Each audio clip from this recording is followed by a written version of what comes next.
कुरान पढ़ो, कुरान उठाइए, कुरान पढ़िए। वाक़िमुस सलाता वातुज़ ज़का, मेरा अल्लाह कहता है नमाज कायम करो, ज़कात दो। वाक़िमुस सलाता वातुज़ ज़का, नमाज कायम करो, ज़कात दो। एक जगह नहीं, कुरान में एक जगह नहीं है, कई जगह रब ने ऐलान फरमाया कि लोगों नमाज कायम करो, और नमाज जब कायम कर चुके तो अब ज़कात निकालो। ये खेती में मकई हुआ, खेती में मकई हुआ, 20 मन मकई, 20 कुंटल मकई खेती हुआ। मकई क्या कहते हैं, मेरे दरवाजे पर रखा हुआ, आना बोरा भरा, बोरा में ट्रैक्टर लगा हुआ, लाजा पूर्णिया। कहे वो मकई अकेले आपका है? अरे वो मकई में किसी और का हिस्सा है कि नहीं है? अरे बोलो नहीं हो क्या करो, मुखिया साहब करो, उसमें हिस्सा किसका है? गरीबों का है, यतीमों का है, बेवाओं का है, मिस्कीनों का है, बेसहारों का है। इसमें हिस्सा है, साहिल का हिस्सा है, निकालो। मदरसा का हिस्सा है, निकालो। पहले इसको निकालो, फिर ट्रैक्टर में लोड करो। लेकिन यहाँ होता कहाँ, हम लोग निकालते कहाँ? अगर हम लोग निकालते तो हमारे मदरसों की यह हालत होता। आज हमारे मदरसों कई कई मंजिला नजर आता। आज गरीब भीख मांगने वाला नहीं मिलता। हिंदुस्तान के अंदर में हर मुसलमान अगर ईमानदारी के साथ ज़कात निकाले तो कोई मुसलमान गरीब नहीं नजर आएगा, कोई भिखारी भीख मांगने वाला नहीं मिलेगा। हम निकालते ही नहीं, जितना निकालना चाहिए हम कहाँ निकाल रहे? कुर्बान जाओ, मूसा अलैहिस्सलाम ने कारून से कहा था, कारून अल्लाह का हुक्म आ गया है, मेरे रब ने ऐलान फरमाया, मूसा कारून से कहो अपने माल से ज़कात निकाले, अपने माल से ज़कात निकाले। मेरे रास्ते में अपने माल का ये जो 4/4 में से एक हिस्सा मेरे रास्ते में खर्च करे। तो मूसा अलैहिस्सलाम ने कारून को बोला कि सुनो, ये अपने माल में से निकालो, अल्लाह का हुक्म है। तो कारून बोला कि अब तुम्हारी नजर मेरे माल पर आ गई, तुम अल्लाह का बहाना तलाश कर रहे हो। कुर्बान जाओ, अल्लाह का जब अजाब आया तो अब तक कारून जमीन के अंदर में धंस रहा है, उसका माल भी धंस रहा है, कब तक धंसता रहेगा? तो उलमा फरमाते हैं कि कयामत तक कारून जमीन के अंदर में धंसता रहेगा। अभी भी धंस रहा है, उसका माल और कारून भी चला जा रहा है। कहां तक? जब तक कयामत कायम नहीं होगी, कारून जमीन के तह तक जाता रहेगा। कहां तक जाएगा? अल्लाह कहां तक ले जाएगा, कहना मुश्किल है। इसलिए मेरे भाइयों, मेरे नौजवानों, जलसा इस्लाह मुआशरा के जलसा में आप आए हैं। जब आप खेती करें तो उसमें से गरीबों का पहले हिस्सा निकालो, मिस्किनों का हिस्सा निकालो, मदरसों का हिस्सा निकालो, और कुर्बान जाइए। अल्लाह कुरान में कहता है, मनज़ल्लज़ी युक़रिदुल्लाह क़र्ज़न हसना, है मेरा कोई ऐसा बंदा जो मुझे कर्ज़े हसना दे दे। अल्लाह कर्जा मांग रहा है, बंदे से अल्लाह कर्जा मांग रहा है, तो अल्लाह क्या करेगा? कर्जा खाएगा? अल्लाह पैसा लेगा? अरे नहीं, किसके लिए अल्लाह कर्जा मांग रहा है? तो पता ये चला कि मदरसे में पढ़ने वाले, चटाई पर बैठकर पढ़ने वाले मेहमान रसूल जो पढ़ रहे हैं, उनके लिए अल्लाह चंदा मांग रहा है, उसके लिए अल्लाह पैसा मांग रहा है। मनज़ल्लज़ी युक़रिदुल्लाह क़र्ज़न हसना, है मेरा कोई ऐसा बंदा जो मुझे कर्ज़े हसना दे दे, फिर इस कर्ज का बदला हम बढ़ा चढ़ा कर उसको वापस कर देंगे, बढ़ा चढ़ा कर वापस कर देंगे।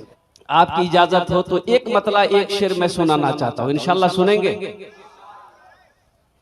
आवाज़ दर्द को मेरी, मुफ्ती रईस साहब और मुफ्ती खालिद साहब, दीगर हमारे जितने भी उलमाए किराम हैं, मौक़र उलमाए किराम, वो स्टेज पे जलवा बार हैं अल्हम्दुलिल्लाह। इन लोगों का हुक्म है कि नाते पाक के एक आध दो शेर में आपको सुनाता चलूं।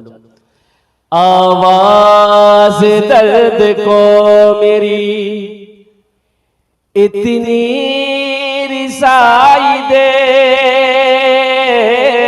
आवाज़ दर्द को मेरी इतनी रिसाई दे, जब नात मैं पढ़ूं तो नबी को सुनाई दे, जब नात मैं पढ़ूं तो नबी को सुनाई दे। जन्नत मिले तो शर्त है ऐसी जगह मिले, जन्नत मिले तो शर्त है ऐसी जगह मिले, आंखों को जिस जगह से, आंखों को जिस जगह से मदीना दिखाई दे, आंखों को जिस जगह से मदीना दिखाई दे। इंशाल्लाह मदीना कौन कौन जाएंगे? हाथ उठा ला। अल्हम्दुलिल्लाह। 5 लाख टका खर्चा कर लगता। हाँ तो भाई अभी हज करने जाइएगा, 4-4.5 लाख रुपए तो खर्चे हो रहे हैं अल्हम्दुलिल्लाह। लेकिन अल्लाह का करम है, ये चाहे 5 लाख हो चाहे 10 लाख हो, जो आशिक़े रसूल है अल्हम्दुलिल्लाह, अगर 50 लाख भी खर्च क्यों ना हो जाए वो हज करके रहेगा। आज जो बखील है, अल्लाह रहम फरमाए, बखील की तो बातें मत पूछिए। बखील के 4 क्वालिटी हैं। अच्छा बखील जाने जा तो नहीं हो? बखील के 4 क्वालिटी हैं। बखील कितना भी, अरे बोलो नहीं हो? कंजर, कंजूस, मक्खी चूस, ये सबसे लो क्वालिटी है मक्खी चूस। दमिश्क की जामा मस्जिद में एक आलिम साहब सदक़े की फजीलत बता रहे थे। ए लोगों, जब कोई मुसलमान, जब कोई ईमान वाला नमाज के लिए तैयारी करता है, नमाज पढ़ना चाहता है, तो 2-4 शैतान उसके पीछे लग जाता है।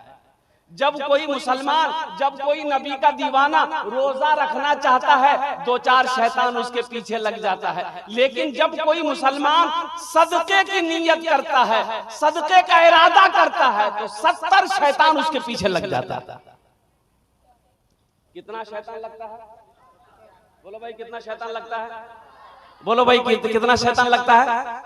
70 शैतान उसके पीछे लग जाता है कि किसी भी तरह ये सदका ना कर पाए, किसी भी तरह ये खैरात ना कर पाए, किसी तरह ये ज़कात ना निकाल पाए, किसी भी तरह अल्लाह के रास्ते में ये पैसा ना खर्चा कर पाए। रोको इसको।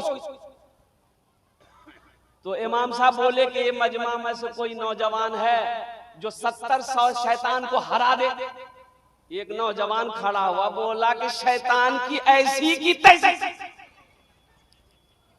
वो उठले गेले घर, खोल के आटा गोरा कसल के झोला में, और झोला में कसी के जिरंग निकलेगी घर से। बीवी बिया को खराब है, बीवी के लिए कहाँ जी जाए?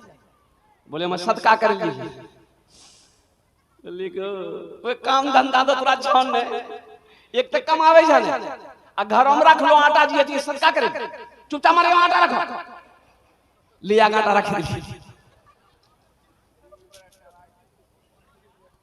आके मस्जिद में फिर बैठ गया तो पूछने वालों ने पूछा, क्या तुमने 70 शैतान को हरा दिया, शिकस्त दे दी? 70 शैतान को शिकस्त दे दिया तुमने? वो नौजवान बोला कि हम पूरी मुकम्मल तैयारी में थे, बस अब हरा ही देते, लेकिन क्या करें बीच में शैतान की अम्मा आ गई, बस वहीं पे हम हार गए। बखील ना बनो, सखी बनो। मेरा अल्लाह सखी है, सखावत को पसंद करता है, सखावत करने वाले को मेरा अल्लाह दोस्त बनाता है। इसलिए सखी बनो। अल्लाह माल दे तो अल्लाह के रास्ते में खर्च करना सीखो।